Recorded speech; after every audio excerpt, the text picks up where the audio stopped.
Welcome to morning మన్నా. నేటి వాక్య దర్శనం కొరకు సమూయేలు మొదటి గ్రంథం 2వ అధ్యాయం 8వ వచనం. దరిద్రులను అధికారులతో కూర్చుండబెట్టుటకును మహిమ కలిగిన సింహాసనమును స్వతంత్రింపజేయుటకును వారిని మంటిలో నుండి ఎత్తువాడు ఆయనే. లేమిగల వారిని పెంట కుప్పల మీద నుండి లేవనెత్తువాడు ఆయనే.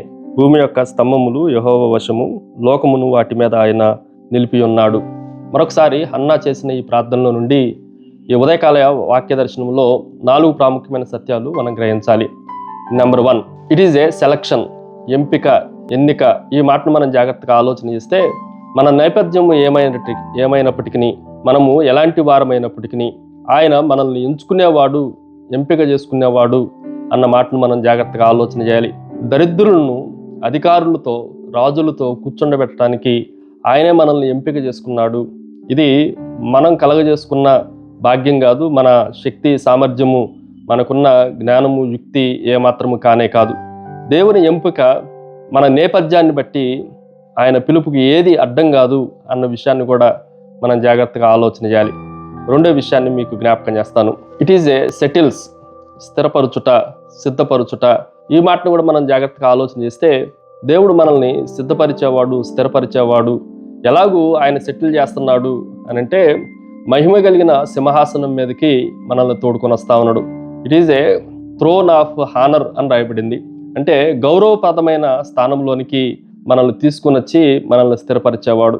ఆయన పైకి లేపి అక్కడ వదిలివేసేవాడు కాదు, కానీ సమయోచితమైన ఆయన స్థానాన్ని మనకిచ్చేవాడు. సింహాసనం మీద, మహిమ కలిగిన సింహాసనం మీద మనము నివసించడానికి, కూర్చునటానికి దేవుడు అవకాశాన్ని ఇస్తున్నాడు అన్న విషయాన్ని కూడా మనం గ్రహించాలి. మూడో విషయాన్ని కూడా మీకు జ్ఞాపకం చేస్తాను. ఇట్ షిఫ్ట్స్, మారుస్తున్నాడు. ఈ మాటను కూడా మనం జాగ్రత్తగా ఆలోచన చేస్తే లేమి కలిగిన వారిని, ఇంటిలో ఉన్న వారిని, పెంట కుప్పల మీద ఉన్న వారిని, దేవుడు సాధారణమైన వారిని, పనికిరాని వారిని, లోకమంతా తృణీకరించిన వారిని దేవుడు మార్చగలడు, పరిస్థితులు మార్చగలడు. అధికారులతో కూర్చోబెట్టగలడు, సింహాసనం, మహిమ కలిగిన సింహాసనం మీద కూర్చోబెట్టగలిగిన వాడు. పెంట కుప్పల మీద నుండి ఉన్నతమైన స్థితిలోనికి ఆయన మనల్ని, మన స్థితిని, మన పరిస్థితుల్ని, మన నేపథ్యాన్ని, మన ఐడెంటిటీని, గుర్తింపును అన్నిటినీ మార్చగలిగిన వాడు. మన స్థితిగతులన్నిటిని కూడా దేవుడు ఒక్క క్షణంలో మార్చగలిగిన గొప్ప దేవుడు అన్న విషయాన్ని కూడా ఈ మాటను కూడా మనం జాగ్రత్తగా ఆలోచన చేస్తే భూమి యొక్క స్తంభములన్నీ యెహోవా వశము, వాటి మీద ఆయన పడిపోకుండా నిలుపుతున్నాడు అన్న విషయాన్ని కూడా మనం జాగ్రత్తగా ఆలోచన చేయాలి. వాటిని ఏ విధంగా అయితే స్తంభములు నిలబెట్టి వాటి మీద పడిపోకుండా నిలుపుతున్నాడో, మనల్ని కూడా చాలా పైకెత్తేసి క్రిందకు తోసివేసేవాడు కానే కాదు. ఆయన ఆ స్తంభములు ఎలాగైతే స్థిరంగా నిలబడి ఉండగలవో, మనల్ని కూడా స్థిరంగా నిలబెట్టి ఆయన వాడుకోగలిగిన వాడు. మనం పడిపోవటానికి ఆయన ఇష్టపడేవాడు కాదు అన్న విషయాన్ని కూడా మనం గ్రహించాలి.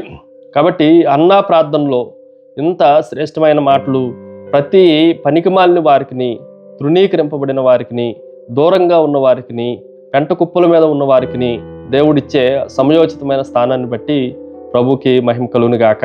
ప్రార్థన. సకల ఆశీర్వాదములకు కారణభూతుడు తండ్రి, పనికిరాని, పనికిమాలిన మమ్మల్ని ఉన్నతమైన పరిశుద్ధ సింహాసనం మీదకిని, మట్టిలో ఉన్న మమ్మల్ని మహిమ కలిగిన సింహాసనం మీదకిని తండ్రి నిలుపుదలను బట్టి మిమ్మల్ని స్తుతిస్తూ ఘనపరుస్తూ యేసుక్రీస్తు శక్తి కలిగిన నామమున అడిగి వేడుకుంటున్నాం తండ్రి.